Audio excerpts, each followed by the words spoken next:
مجھے تھوڑا سا یہ بتائیں کہ آئی ایم ایف پاکستان کے ساتھ اسٹاف لیول معاہدہ ابھی تک مکمل ہو نہیں پایا، اور عمومی طور پہ یہ ہوتا ہے کہ اسٹاف لیول معاہدہ ایک دفعہ ہو جائے اس کے بعد جو آپ کی ان کے ساتھ شرطیں طے پائی ہیں آپ اس کے اوپر عمل درآمد کرنا شروع کرتے ہیں. مثال کے طور پہ ٹیکسیشن کی بات کریں، مثال کے طور پہ گردشی قرضوں کو کم کرنے کی بات کریں، یا جو بھی انہوں نے آپ کو ایک روڈ میپ دیا بعد میں آپ نے عمل کرنا ہوتا ہے. لیکن پہلی دفعہ میں دیکھ رہا ہوں کہ آئی ایم ایف آپ کو کہہ رہے ہیں کہ ان شرطوں پہ پہلے عمل کریں، اپنے دوست ممالک کو کہیں کہ ہمیں انڈر ٹیکنگ دیں، سعودیہ کو کہیں، یو اے ای کو کہیں کہ آپ کو پیسے دیں، اس کے بعد ہم آپ کے ساتھ اسٹاف لیول معاہدہ شروع کو فائنلی اس کے اوپر سگنیچرز کریں گے. And especially considering the fact کہ ہماری جو آج کی اپوزیشن ہے پی ٹی آئی، وہ اس بات کو کلیم کرتی ہے کہ ہمارے نیوکلیر پروگرام کو بھی ہولڈ کرنے کی بات کی جا رہی ہے. کتنی صداقت ہے اس بات پہ؟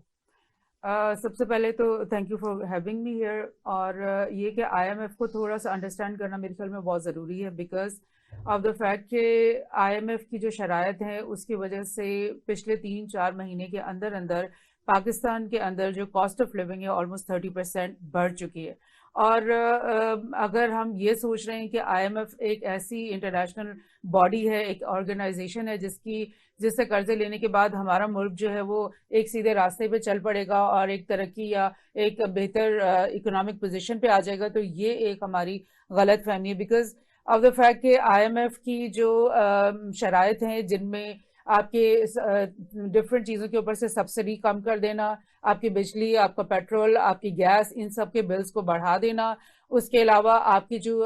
ڈیلی بیسس کی کموڈٹیز ہیں ان سب کے اوپر جی ایس ٹی بڑھا دینا 17-20% پہ وہ لے کر آ گئے ہیں. اور یہ سب چیزیں اپلائی ہونے کے باوجود ان کا یہ کہنا کہ جی ابھی ہم ریڈی نہیں ہیں سائن کرنے کے لیے، ابھی ہم اس کو فائنلائز نہیں کر سکتے. تو ایک طرف تو یہ گورنمنٹ جو پریزنٹ گورنمنٹ اس کے لیے ایک امبیرسنگ پوائنٹ بھی بن جاتا ہے، لیکن اس میں تھوڑی سی باتیں جو چھپی ہوئی ہیں وہ سامنے آتی ہیں. فار انسٹنس میں آپ کو بتاؤں گی کہ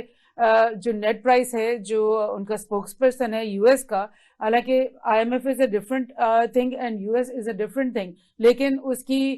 جو بیان اس نے پچھلے 3-4 دن پہلے دیا اس سے یہ صاف بات کلیئر ہو رہی ہے کہ یو ایس کا بہت گہرا تعلق ہے آئی ایم ایف کی اس ڈیل کے ساتھ. Because what net price said is, اس نے یہ کہا کہ یہ جو آپ کی مانیٹری چیز چل رہی ہے ہمارے ساتھ آئی ایم ایف کے ساتھ وہ ایک طرف ہے، لیکن جو اصل چیز پاکستان کو کرنی ہوگی وہ یہ کہ ایک بزنس انوائرمنٹ ان کو بہتر کرنا ہے. انہوں نے کچھ اسپیسیفک ٹرمینالوجی یوز کی، انہوں نے بولا کمپٹیٹیونیس جو ہے مارکیٹ کی وہ بڑھانی ہوگی. اور آپ کو پتہ ہے کمپٹیٹیونیس کا کیا مطلب ہے؟ اس کا مطلب ہے یہ جو کیپٹلسٹ لینگویج ہے اس کے اندر اس کا یہ مطلب ہے کہ مارکیٹ کو فری کرنے ان کی جو کارپوریٹس ہیں ویسٹرن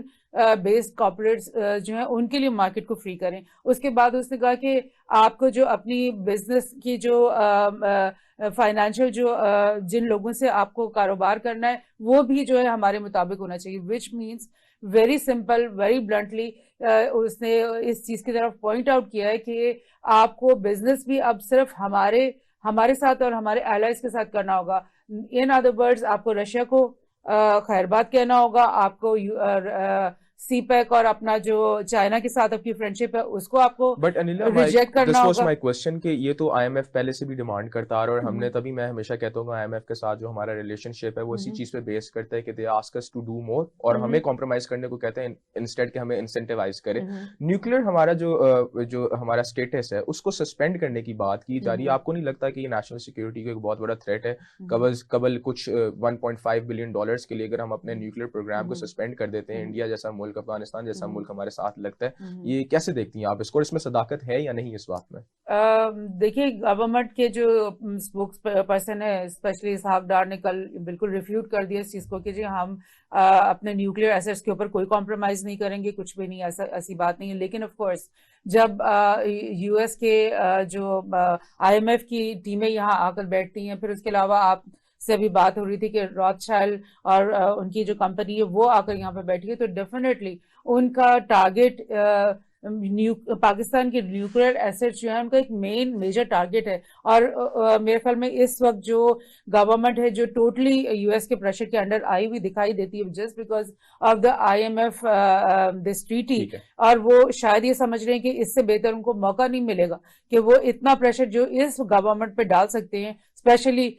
بیکاز وہ دیکھ رہے ہیں کہ یہ ان کی یہ جو ٹرانچ اگر ہماری آئی ایم ایف کی نیکسٹ نہیں آئی تو گورنمنٹ بالکل رن ہی نہیں کر پائے گی. اوکے میں اپنے نیکسٹ گیسٹ کی جانب جانا چاہوں گا یہاں پہ ڈاکٹر فاروق حسنات صاحب. Thank you for joining us again. Sir مجھے یہ بتائیے گا کہ دنیا جانتی ہے کہ پاکستان کو ایک فیلڈ اسٹیٹ ڈکلیئر کرنے کی سازش آج کی نہیں جبکہ بلکہ پاکستان اس دنیا میں ایگزسٹ کیا تب سے ہے. دوسری بات یہ کہ ہم نے جو اپنا نیوکلیئر سکسیس اچیو کی تھی اس کو ابھی تک اس کا اسٹیٹس اس طرح سے ہم بحال نہیں کر پائے. دنیا ہمیں اس طرح نیوکلیئر پاور پلانٹ کے طور پہ ہمیں ایکسیپٹ نہیں کرتی. تو آپ کو لگتا ہے کہ اب I M F as a tool استعمال کیا جا رہا ہے انٹرنیشنل محاذ میں جہاں پہ ہمارے نیوکلیئر پاور پلانٹ کو اسپیشلی کنسیڈرنگ دا فیکٹ کہ ہماری اکانومی ڈوب رہی ہے, ہمیں آئی ایم ایف کی ضرورت ہے, ہم ان کی کوئی بھی شرائط ماننے کے لیے تیار بیٹھے ہیں, تو ہمیں یہ اس چیز پہ فورس کیا جا سکتا ہے جس طرح ہماری اپوزیشن کلیم کر رہی ہے؟ یہ دیکھیے بات یہ ہے کہ سب سے پہلے تو یہ سمجھنا ہوگا, میں بہت سی چیزیں سمجھنی ہوگی, لیکن ایک چیز تو یہ سمجھنی ہوگی کہ آئی ایم ایف ہمارے پاس نہیں آیا, ہم آئی ایم ایف کے پاس گئے ہیں. اور ہم اس لیے ان کے پاس گئے ہیں کہ ہم نے اپنا جو معاملات ہیں کو میس اپ کر دیا ہے. ہم نے جیسا آپ نے اپنے انٹرو میں بھی کہا تھا, اس میں سے آپ نے شاید وہ نہیں کہا کہ کانسٹیٹیوشنل کرائسس بھی پاکستان میں ہے. جب الیکشن کی جو تاریخ نہیں دی جا رہی, وہ blatant violation of the constitution ہے, کانسٹیٹیوشن کو ایبروگیٹ کرنے کے برابر ہے. اس کے علاوہ آپ کے لیگل کرائسس چل رہے ہیں, پولیٹیکل کرائسس چل رہے ہیں, اور اکنامک تو وہ ڈپینڈ کرتا ہے کہ آپ کی پولیٹیکل اسٹیبلٹی کتنی ہے اس ملک میں. جب سے یہ امپورٹڈ حکومت آئی ہے, 9 مہینے 10 مہینے ہو گئے ہیں, انہوں نے جس رفتار کے ساتھ اکانومی کو یہ نیچے لائے ہیں اور جس طرح انہوں نے تباہی کی ہے ہر چیز کی, اس کی پاکستان کی تاریخ میں مثال نہیں ملتی. اب آئی ایم ایف کے پاس بھاگتے ہیں. پہلے انہوں نے کہا کہ ہم اس کو سیدھا کر دیں گے آئی ایم ایف کو, میں جانتا ہوں, میرا بڑا تجربہ ہے, میں اپنی ٹرم سے منواؤں گا. اس کے بعد پھر ہم دیکھتے ہیں کہ وہ ہر چیز ہی آئی ایم ایف کنڈیشن لگا رہا ہے. اور جیسے ابھی یہاں پہ کہا بھی گیا, کل دیکھیے فلور آف دا ہاؤس پہ سینٹ میں ہمارے جو فائنانس منسٹر ہیں انہوں نے صاف کہا جو لانگ رینج ہمارے میزائلز ہیں نیوکلیئر کیرنگ, ان کو آئی ایم ایف کہہ رہا ہے کہ آپ ان پہ پابندی لگائیں یا ان کو بند کریں یا کٹیل کریں وٹ ایور. تو انٹرفیئر تو انہوں نے کر دیا, اور اس میں انہوں نے تو کہا ہے کہ ہم نے نہیں مانا, یہ نہیں مانا. لیکن بات یہ ہے دا ویری فیکٹ کہ یہ بات بھی کرنی, اس قسم کی بات بھی کرنی, اس کا مطلب ہے کہ ہماری گردن ان کے ہاتھ میں آ چکی ہے پوری طرح. یہاں پہ میں ایک اور بات بتاؤں کہ ابھی زیادہ دیر نہیں ہوئی, چند مہینے ہی ہوئے ہیں, سری لنکا میں بھی یہی سچویشن ہوئی تھی, ان کی بھی اکانومی کولیپس ہوئی تھی. ان کی کولیپس ہوئی تھی کوئی اور وجہ سے, ہماری کولیپس ہوئی ہے پولیٹیکل انسٹیبلٹی کی وجہ سے کہ آپ نے ایک میجورٹی پارٹی کو اٹھا کے باہر پھینک دیا, پھر اس کے اوپر 80 سے زیادہ کیسز بنا دیے, اور پھر آپ بات ہی نہیں ہمارے, اور وہ انسٹیبلٹی کرتے چلے جا رہے ہیں اس وجہ سے. اینی وے, انہوں نے یہ شرط لگائی کہ آپ اپنی فوج کو آدھا کر دیں, کیونکہ آپ کی فوج کو بہت زیادہ خرچ ہوتا ہے, اور پھر آپ ہمارے پاس بھاگے آتے ہیں ہمیں پیسے دو. انہوں نے اپنی فوج کو آدھا کر دیا ان کے کہنے پہ, پریشر تھا. مصر کو جس پر کوئی سینکشنز نہیں ہیں, اور امریکہ بلکہ ان کو billions and billions of dollars کی امداد دیتا چلا آ رہا ہے. جب سے انہوں نے جو اسلامک پارٹی تھی مورسی کی, اس کو انہوں نے ٹاپل کیا اور بڑے ظالمانہ طریقے سے وہ کرش بھی کیا, تو ان کو انعام دیتے چلے آ رہے ہیں. اس کے باوجود وہاں پہ بھی یہی سچویشن آ گئی کہ اکنامک کرنچ ہوا, اور وہاں پہ انہوں نے شرط لائی کہ ان کی جو فوج ہے مصر کی, وہ ان کے جو فائنینشیل معاملات ہیں, چونکہ وہ فائنینشیل میں ہر جگہ موجود ہیں, چاہے زمینیں پہ قبضہ کرنا ہو, چاہے فیکٹریاں بنانی ہو, ہر جگہ کا مصری فوج کا دخل ہوتا ہے. تو وہ مان گیا مصر کہ ہاں جی آپ ان کے جو فائنینشیل معاملات ہیں مصر کے, وہ آپ سپروائز کریں گے. تو اس کا مطلب ہے دیکھیے, جب آپ خود کمزور ہوتے ہیں اور پھر آپ بلیم دوسروں کو کرنا شروع کر دیتے ہیں کہ وہ جی وہ نہیں کرتے, وہ نہیں, انہوں نے کہا ہے, انہوں نے کئی دفعہ ویسے کہا تو ہے کہ جی ہم تو نہیں آپ کے پاس صاحب آپ سے یہی سوال ہے, اف یو الاؤ می, میرا سوال آپ سے یہ ہے کہ آئی ایم ایف جس طرح سے ڈیمانڈ کرتا ہے, آپ نے اچھی ایگزامپلس دی ہیں, مصر کی دی ہیں, ارجنٹینا میں بھی اس طرح کیا گیا تھا,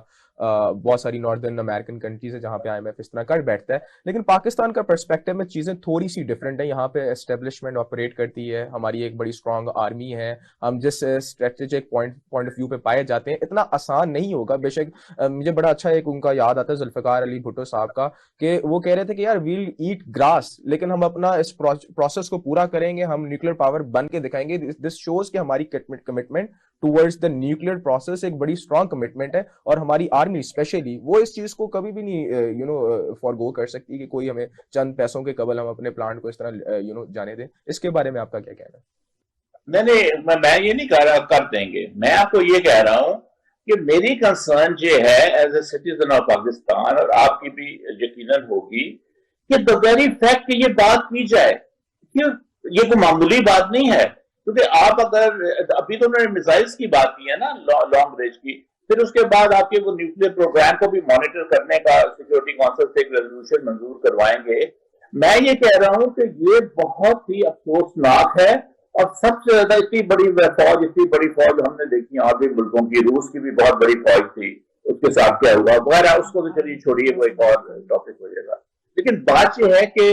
it is a sad state of affair, اور یہ پہلے کہتے آئے ہیں، آپ کو یاد ہوگا کہ کچھ مہینوں سے یہ چلا آ رہا ہے، ہمارے کچھ جو پولیٹیکل لیڈرز ہیں انہوں نے بھی وارن کیا تھا کہ بھئی آپ اس نیچ پہ لے جا رہے ہیں ملک کو اکنامکلی، آپ کو پرواہی کوئی نہیں ہے، آپ تو اس کو ریڈریس کرنے کی کوشش ہی نہیں کر رہے، آپ کے جو نیوکلیر ایسٹس ہیں ان پہ آئے گا وہ بات، وہی ہوئی جو کہ وزیر خزانہ نے ابھی ڈائریکٹلی نیوکلیر کی بات نہیں انہوں نے کی، انہوں نے میزائل ریلیٹڈ بات کیا، لیکن they are coming very near, اور اس کے اوپر اور شرائط لگانے کے لیے ہمارے لیے اب بھی وقت ہے۔ دیکھیے بات یہ تو ہم رونا پیٹنا کرتے رہیں گے، اس کی بات نہیں ہے۔ سولوشن کیا ہے؟ اس کا ایک ہی سولوشن ہے کہ چونکہ ہماری اکانومی کا بیڑا غرق ہوا ہے، اس امپورٹڈ حکومت نے کیا ہے اپنے پولیٹیکل انسٹیبلٹی پیدا کر کے، تو اس کا حل یہ ہے کہ آپ الیکشن کروائیں،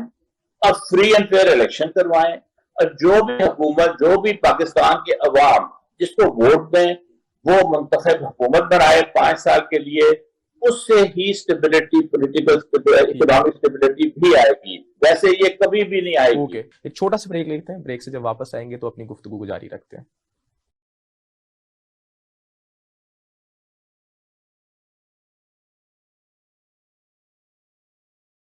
very warm welcome back viewers, آپ کو ایک دفعہ اپنے پروگرام میں پھر خوش آمدید کرتے ہیں، اور بات کچھ ایسے ہے کہ پاکستان کے خلاف بہت سے محاذ کھولے، کچھ ہم نے خود کھولے اور کچھ ہمارے خلاف کھولے گئے۔ آئی ایم ایف کا بھی معاملہ کچھ اسی طریقے سے، ڈاکٹر صاحب سے ہم نے اپنی کی گفتگو سنی ہے، he give us a very valid point کہ آئی ایم ایف ہماری آرم ٹویسٹنگ کرے۔ میں انیلا صاحبہ کی جانب جاؤں گا۔ میم ہمیں بتائیں کہ اسٹاف لیول معاہدہ تو اب ہماری ضرورت بن چکے ہے، معاملات اس طرح کے جب کھانے پینے کے لیے کچھ نہ ہو تو پھر اگلا بندہ کہتا ہے یار جو مرضی کرا لو، مجھے روٹی دے دو، ہمارے روٹی کے لالے پڑے ہوئے ہیں۔ اس موقع پہ اگر ہماری آرم ٹویسٹنگ ہوتی ہے، ہم اس کو اول تو کیسے اوائڈ کر سکتے ہیں؟ دوست ممالک بھی ہمارے ساتھ اس وقت اتنی ہماری بیک کرتے دکھائی نہیں دیتے، تو معاملات کہاں پہ جا کے اینڈ ہوں گے؟ ایکچولی میں نے پہلے بھی بات اسی طرح سٹارٹ کی تھی کہ آئی ایم ایف کو تھوڑا سا سمجھنے کی ضرورت ہے، بیکاز میں ایک پاکستانی اکانومسٹ کے انٹرویو سے گو تھرو کر رہی تھی، انہوں نے بڑی پیاری سی بات کہی کہ آئی ایم ایف کا جو کہنا ہے وہ یہ ہوتا ہے کہ پہلے تم اپنی اسٹیبلٹی کی طرف آؤ اور گروتھ کی بات بعد میں کرنا۔ سو یہ جہاں تک کچھ لوگوں کا خیال ہوتا ہے کہ جی آئی ایم ایف کی جو ہمارے پاس یہ منی آئے گی تو اس سے ہمارے ملک کسی صحیح راستے پہ چلے گا، ایسا نہیں ہوتا۔ It's just a money which has been parked, اور اس کی ہیلپ سے ہماری اپنے بزنسز ہیں جو ہماری پہلے سے چل رہی ہیں وہ رننگ ان کی شروع ہو جاتی ہے۔ اینڈ وٹ ہیپنز از کہ آلموسٹ 50 ایئرس سے زیادہ ہو گئے کہ ہم آئی ایم ایف سے قرضے لے رہے ہیں، اور ہم ہمیشہ ان کی پیمنٹس ری پیمنٹس کرتے رہے ہیں۔ یہ پہلی دفعہ یہ 2 ایسے پروگرامس ہیں جن کی ہم پیمنٹس میں ہم لوگ کی ڈیلے ہوئی ہے، لیکن دا تھنگ از کہ whenever this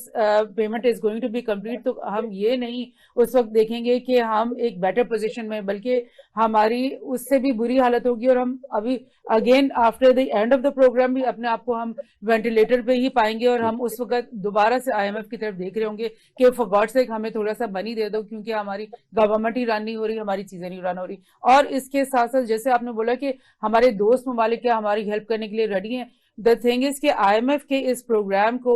انہوں نے ایشورنس مانگی ہے کہ آپ اپنے فرینڈ سے اپنی بینکس میں پہلے منی پارک کروائیں، یعنی آئی ایم ایف کی یہ ٹرانچ پاکستان میں پہنچنے سے پہلے آپ کو چائنا 1.3 بلین ڈالرز دے چکا ہوگا، اور سعودی عرب آپ کو $2 بلین دے چکا ہوگا۔ دیٹ مینس کہ our friends are also helping us, اور اس کے بعد ان کی 1.2 بلین غالباً آنی ہے جو ٹرانچ وہ آئے گی۔ تو میرے تو جو پولیٹیکل جو انالیسز ہے وہ یہی ہوتا ہے کہ I M F is actually جب تک ہم خود مقدار نہیں ہوں گے، ٹھیک ہے، their debt trap upon us, اور اس میں ہماری کوئی پروگرس اس میں اس کے ساتھ نہیں جڑی ہوتی. بالکل صحیح ہے. فاروق صاحب آپ کی جانب آتا ہوں واپس. سر آپ نے بریک سے پہلے ایک بات کی تھی کہ I M F is looking forward towards our central government, ہماری فیڈرل حکومت کی طرف دیکھتا ہے. ایک ان کو ایسی حکومت چاہیے عوام جس کو منتخب کر کے لائے, جس کے پیچھے عوام ہو. میرے اس کے اندر ذرا شکوک و شبہات یا میرے اپنے اس کے اندر پوائنٹ آف ویو, لیکن میں آپ سے پوچھنا چاہوں گا کہ سر اگر ایسا ہی معاملہ ہے تو ابھی تو صرف پنجاب اور کے پی میں الیکشنز ہونے ہیں, وہ بھی پتہ نہیں ہوتے ہیں نہیں ہوتے, اس کے بعد وفاق میں کب جا کے الیکشنز ہوں گے اس کا بھی کوئی عطا پتہ نہیں. لیکن جو بات اب کی جا رہی ہے, جو اس بات کی فضا بنائی گئی کہ آئی ایم ایف کا یہ ڈیمانڈ آ گئی کہ جی الیکشنز کرائیں, جو آپ کی حکومت جیتے گی پھر ہم جا کے کوئی اسٹاف لیول پہ بھی بات کر لیں گے, پھر ہم آپ کو پیسے بھی دے دیں گے. Don't you think it's a very vague stands towards our own political scenario right now? اس کو بہتر طریقے سے اگر ہم اینالائز کریں تو آئی ایم ایف تو یہ چیزیں ڈیمانڈ ہی نہیں کرتا آئی گیس اسٹیبلٹی. نہیں دیکھیے بات یہ ہے کہ لیٹ اس بی ریئلسٹ, ہم تینوں پاکستانی بیٹھے ہوئے ہیں تو ہم تو کھل کے بات کر سکتے ہیں, کوئی فارنر تو ہے نہیں, کوئی شرم کی بات تو نہیں ہے. مجھے آپ ایک بات بتائیے, مجھے آپ دنیا کا ایک ملک بھی پلیز, 198 یا 196 ملک ہیں ٹوٹل جو یو این کے ممبرز ہیں, تو ایک بھی مجھے ملک بتا دیجئے کہ جس کے پرائم منسٹر نے یا فارمر پرائم منسٹر نے پیسے نکال کے پاکستان سے اربوں ڈالر اور لندن کے مہنگے ترین علاقے میں اپنے شاندار محل بنائے ہوں, یا کسی نے سرے محل بنایا ہو, یا کسی نے دبئی میں وہاں پہ سارے پیسے بہت سارے, لیکن نہیں نو وہ پھر دیکھیے وہ جو ملک ہے نا, پھر ان کو قائد اعظم جیسے لیڈر نے نہیں بنایا تھا, وہ تو خانہ جنگی سے بنے تھے, ٹرائبل وارز کی وجہ سے جو کلونیل پاورز تھی وہ انہوں نے ان کی لڑائیوں سے تنگ آ کے ان کو ملک بنا دیے تھے. ہمارا ملک ایک نظریے کے اوپر بنا ہوا ہے, لا الہ الا اللہ محمد رسول اللہ, اور ہمارے قائد اعظم محمد علی جناح نے ایک کانسٹیٹیوشنل لڑائی لڑی تھی, انہوں نے کوئی فوج نے نہیں اس ملک کو بنایا تھا, نہ ہی خانہ جنگی ہوئی تھی. تو ہمارا جو پاکستان ایک زمانے میں, آپ مت بھولیے آپ تو بہت ینگ ہیں, 50s میں 60s میں پاکستان کا ایک نام ہوتا تھا, ایون 70s میں بھی پاکستان کو لوگ بہت دنیا جو ہے بہت سنجیدگی کے ساتھ دیکھتی تھی. یہ تو اپنا حشر ہم نے خود اس طرح کا بنا دیا جہاں پہ ہم نے کیا آئی ایم ایف ڈیمانڈ کر رہی ہے کہ ہماری پولیٹیکل میں تو یہی کہہ رہا ہوں نا, میں تو یہی کہہ رہا ہوں. الیکشنز نہیں میری بات سنیے نا, ایک سیکنڈ پلیز میری بات سنیے. میں آپ آئی ایم ایف کو کہیں کہ آپ ہمیں پیسے دیں, قرضہ دیں, وہ آپ کو دیں. آپ کے اپنے جو لوگ ہیں وہ پیسہ جو ہے ملک سے باہر جا کے انویسٹ کرنا شروع کر دیں, اور وہاں پہ, اور ان کو نہیں پتا,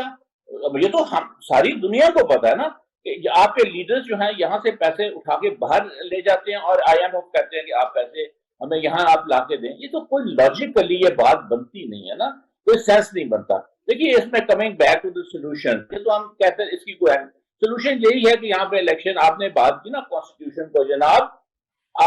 میں آپ کو ایک بات بتاؤں, جس دن انہوں نے کانسٹیٹیوشن کو چھیڑا نا, اس سے چھیڑ چھاڑ کی, آپ کی جو سیمز ہے نا پاکستان کی یہ اکھڑ جائیں گی. ٹھیک ہے, اسی ڈاکیومنٹ نے پاکستان کو ایک رکھا ہوا ہے اور یونائٹڈ رکھا ہوا ہے, جس سے کاروبار زندگی تھوڑا بہت ہے تو خراب ہی لیکن چل رہا ہے. جس دن آپ نے کانسٹیٹیوشن کو وہ ایبروگیٹ ہی ہوگا نا, اگر آپ 90 days میں الیکشن نہیں کراتے, that will amount to abrogation of the constitution. تو پھر ہمارے پلے رہ کیا جاتا ہے مجھے بتائیے. کانسٹیٹیوشن کے ذریعے تو آپ سارا سسٹم چل رہا ہوتا ہے. آگے بڑھاتے ہیں, میں انیلا صاحبہ کی جانب جانا چاہوں گا. میم ذرا تھوڑا سا میں نے ایک دو ٹاپکس کو اور بھی ٹچ کرنا تھا. مجھے یہ بتائیے گا کہ انٹرنیشنل محاذ میں اسپیشلی اگر ریجنلی بات کی جائے تو ایران اور سعودیہ عربیہ کے جو تعلقات ہیں یہ واپس بحال ہو گئے ہیں, ڈپلومیٹک ڈورز انہوں نے ایک دوسرے کے لیے اوپن کر دی ہیں. ویسے تو بہت پہلے ہو جانا چاہیے تھا, جب سعودی عربیہ اسرائیل جیسے ملک کے ساتھ کر سکتا ہے یہ معاملات ہے, تو پھر ایران تو پھر اپنے بھائیوں والا حساب ہے. میں اس چیز میں نہیں جانا چاہتا کہ کس نے رول ادا کیا اور کس کے کہنے پہ یہ چیزیں ہوئی, میں اس پہ جانا چاہتا ہوں کیوں ہوئی اور ابھی ہی کیوں ہوئی. کیا آپ کو نظر آتا ہے کہ ایران, چلیں ایران کی ہمیں مجبوری سمجھ آتی ہے, ان کے اوپر بہت سارے سینکشنز لگے ہوئے ہیں, ان کا کوئی سعودی عربیہ کی جو پراکسی وار چل رہی ہے, یمن کا کرائسس ہمارے سامنے, یہاں پہ دہشت گردی وغیرہ معاملات چل رہے ہیں, سعودی عربیہ کو یہاں پہ کیا بینیفٹ ہے یہ تمام چیزیں اب کرنے کا؟ دیکھیے اس کو ہم گلوبل کانٹیکس کے بغیر تو نہیں سمجھ سکتے, بیکاز آف دا ریزن کہ اس وقت ایک کہتے ہیں نا کہ کولڈ وار سینیریو دوبارہ سے دنیا میں شروع ہو گیا. یو ایس نے جو یہ یوکرین وار کے بعد جو جس طرح سے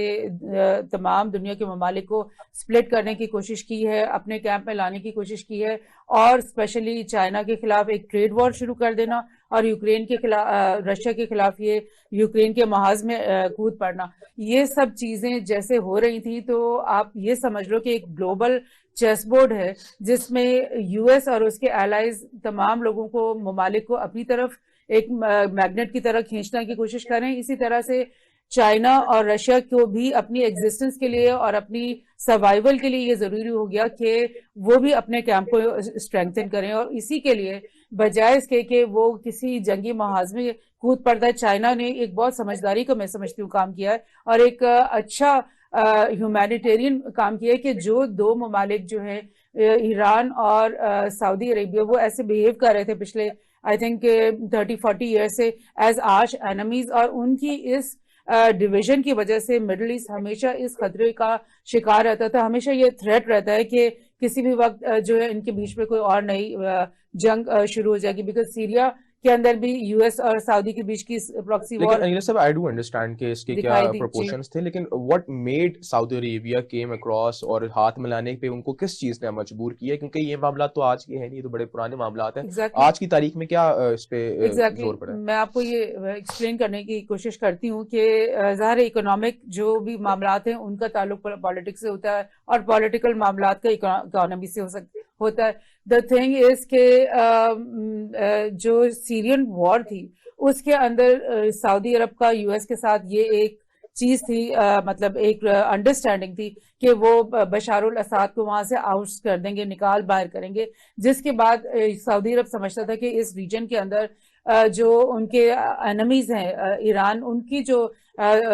ان کی گرفت ہے وہ ختم ہو جائے گی, اور وہ سوللی جو ہے پورے مڈل ایسٹ کے اوپر ان کی ایک وہ ہوگی. لیکن وہ ہو نہیں سکا. اس چیز میں ان کو ایسا لگا کہ یو ایس نے ان کے انٹرسٹ کو ایک دھکا دیا ہے, اور ان سے جو وعدے انہوں نے کیے ہوئے تھے وہ پورے نہیں ہوئے, جس کی وجہ سے آہستہ آہستہ وہ یو ایس کے ساتھ ان کی الائنس جو ہے وہ ٹوٹتی ہوئی دکھائی دے رہی تھی, جس کے ہوتے ساتھ ہی چائنا نے یہ ریپروچمنٹ کا کام کرنا شروع کیا. انہوں نے سعودی عرب کے ساتھ مختلف معاہدے, آپ کو پتہ ہے کہ اکتوبر لاسٹ ایئر میں انہوں نے آ کر اکنامک